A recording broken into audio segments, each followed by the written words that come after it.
Alright YouTubers, good stuff. It's Londononion back with another class review and guide for Defiance 2050.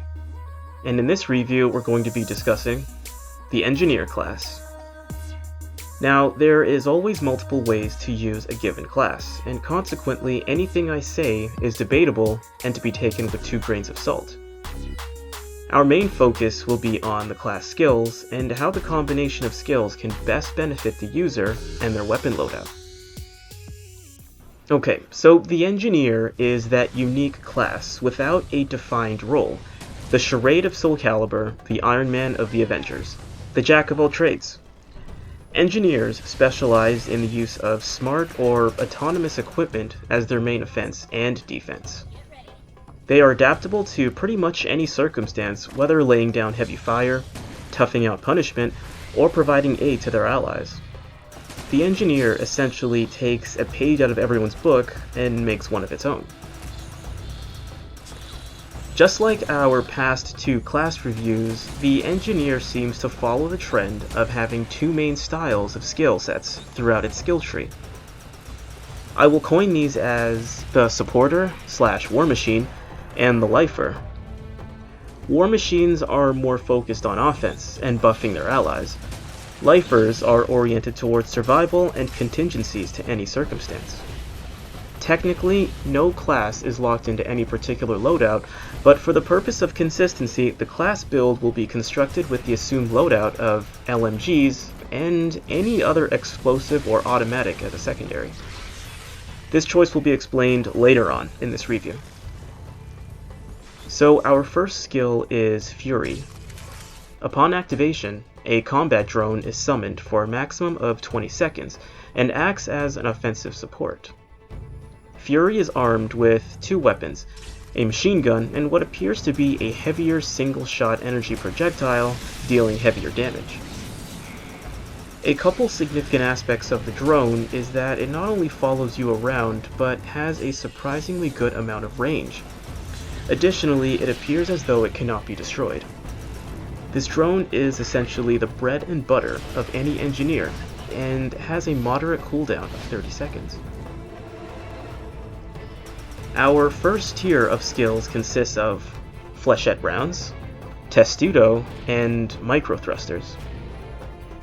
Flechette rounds provide a maximum damage buff of 9% for 5 seconds from all sources after Fury has hit them.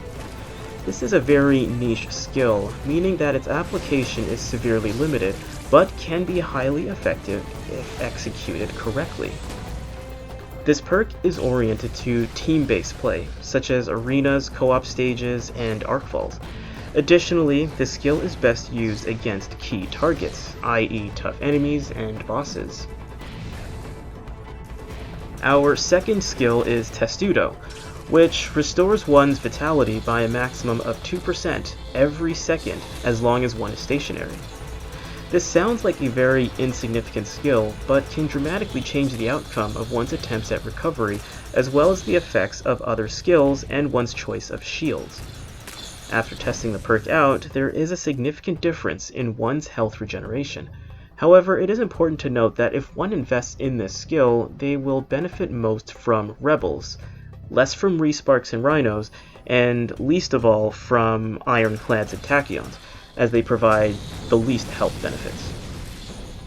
Unfortunately, one must be stationary for the effect to take place, so on its own, this skill is somewhat risky, but can be more effective when used with other skills. Our last skill is Micro Boosters, which boosts a player's movement by a maximum of 200% for 2 seconds after performing a roll. This is the perfect getaway skill, and allows one to evade trouble very efficiently. 2 seconds is a short period of time, but is really all one needs to get where they are going. Alternatively, it can be used to close the distance on a target while remaining offensive, or even make a quick ammo run. For those that adopt more of a War Machine role, or perhaps are more into team-based PvP, Flechette rounds would be the choice for them. Lifers, on the other hand, can invest in either Testudo or micro thrusters. Now, I am more on the philosophy of I can't lose if I don't die, and I usually aim to minimize my chances of my own demise. So as you can guess, I am more of a lifer type. Now usually I say that trying to split points between tiers is not worth it, but in this case, splitting actually works out rather well. I go with 4 points towards Testudo and 1 point towards micro thrusters. This grants a 1.5 per second vitality boost and an 80% increase in speed, which is still quite high to evade most targets and move much faster. As a minor note, one could still try to split flechette rounds with micro thrusters.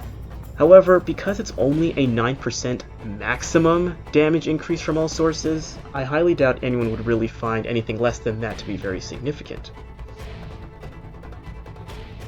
Now, for our first junction, we have Minefield and Logic.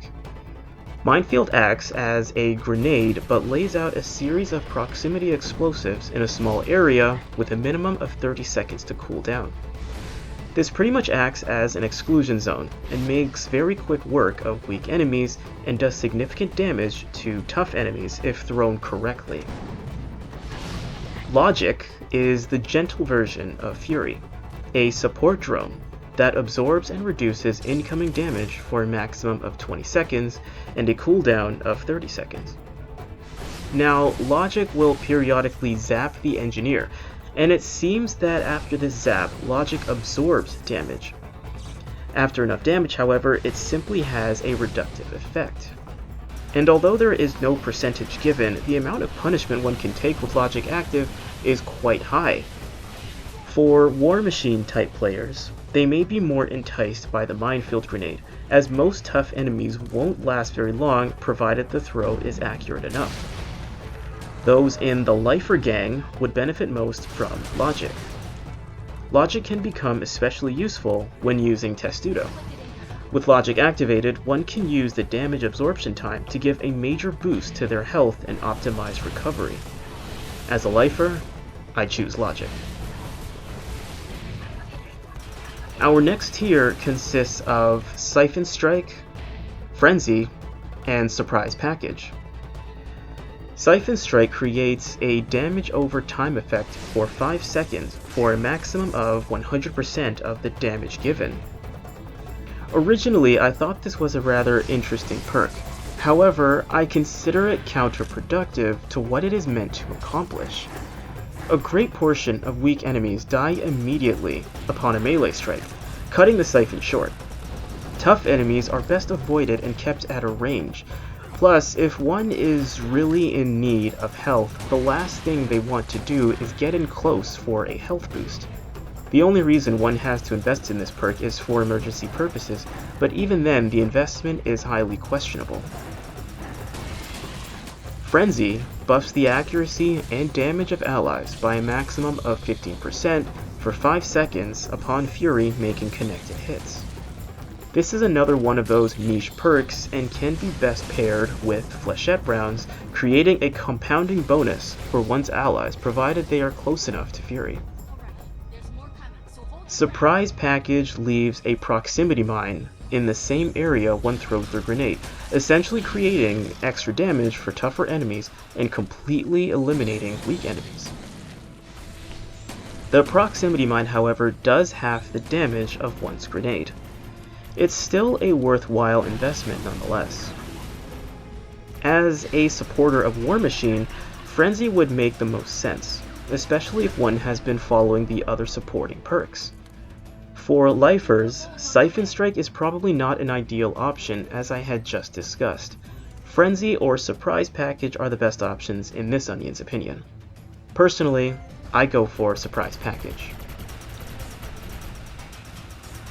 Our next tier has high quality parts, synchronization, and suppressive fire. High quality parts allows one's drones and turrets to last for an additional 8 seconds. This can be a perfect addition to both Fury and Logic, regardless of one's playstyle. Those that have been following the supporter/war machine playstyle would really value this perk, as Flechette Rounds, Frenzy, and possibly even Minefield have buffs attached to them now. Alternatively, it can also play into lifers, as their logic drone will also last an additional 8 seconds. Synchronization increases damage and defense by a maximum of 15% for 20 seconds upon summoning any drone or a turret without the ability to stack with each summon. What I can't figure out is if it stacks with other buffing perks. Regardless, this is an additional option for those in the support game. But in this onion's opinion, high quality parts is slightly superior, as it is not a niche perk and does not require the cooperation of allies to optimize effect. But I'm moreover an independent player, so I could be biased in that regard. The last perk is Suppressive Fire. This one is interesting as it increases the fire rate of one's own weapon with every split second as they hold down the trigger, and can stack up to 45 times. This is part of why I recommend an LMG be a part of one's loadout, as they have the highest magazine count. The other part is due to the damage buffs provided by War Machine skill sets. As a lifer, however, loadout becomes less relevant. For this tier, both playstyles have the same choice to make between high quality parts and synchronization. It's just a matter of which skill one values most. Greater time with one's drones, or a 15% buff with questionable ability to stack with other perks. If anything, lifers would value high quality parts slightly more than synchronization due to their logic drone, while war machines would likely have slight preference for the other. As a lifer, I choose high quality parts. Our last junction is between the mechanically engineered combat humanoid, or Mech, and the Artemis turret. The Artemis turret is a stationary sentry gun that provides a damage boost and regenerates reserve ammo with a certain radius that lasts 20 seconds and takes at least 45 seconds to cool down. For those of you following along thus far, the Artemis turret, used in unison with Fury and the relevant support perks, is essentially the cherry on top of the War Machine cake we've been baking. The turret itself does not hit hard, but the allies that one is meant to have around during its activation is where the strengths are supposed to come in. The Mech puts an engineer in a bulwark, and not only allows an extremely high amount of damage to be dealt, but essentially turns a user into a tank that won't go down. The Mech also has a cooldown of at least 45 seconds. The Mech has a high fire rate machine gun, missiles, and a stomp ability that no one should ever really use, given the 20-second time frame one has. For those on the support train, provided you have been following the relevant support perks, the Artemis turret may be a preference, as every perk essentially carries a buff to one's defense and damage. War Machines, however, can also use the Mech, especially in unison with Fury and its relevant perks. Lifers, however, should stick with the Mech, as Artemis won't do much for them. For this lifer of an onion, I choose Mech. So, those are the builds. To summarize, lifers are oriented towards survival, independence, and contingencies for any circumstance. Supporters/war machines are oriented towards enhancing offense and defense and ensuring every ally around them is fighting at an advantage. The lifer skill tree consists of Testudo 4 out of 5 and Micro Thrusters 1 out of 5. Logic, Surprise Package, High Quality Parts, and Mech. The supporter skill tree consists of Flechette Rounds, Minefield, Frenzy, Synchronization, and Artemis or Mech as a close alternative. Despite this, however, anyone can really create a hybrid of the two. Alright, so in this onion's opinion, the Engineer is a cool class, and I can see bits and pieces of other classes in its tactics, which is creative in and of itself. Each of the tier levels had interesting skills that rewarded different playstyles without there being a clear winner. Siphon Strike is the only perk that seemed kind of lame, but I wouldn't consider that a big deal. I have two other nitpicks though. I think the Artemis turret can use a bit of a damage buff, as I find Fury to be considerably more reliable in aiding my ability to handle pressure from foes. Now, I do understand that it is probably meant to act as a buff in unison with other skills more than a high offensive sentry, but to me that makes it such a niche skill that requires others to be around you, which is unfortunate for players leading an antisocial life, i.e. myself. My second nitpick is the Mech skill, which has the hilarious audacity to supply the user with 999 rounds, teasing one to think they can deplete the provided rounds before the Mech times out. But even if one holds the trigger the entire time, there is no depleting the ammo. Again, this is just a nitpick, and that last one was somewhat funny to me. Other than that though, the class is a solid pass to me, and fun to play with. And that essentially wraps up the review. Thank you so much for watching, and you can continue on with your life.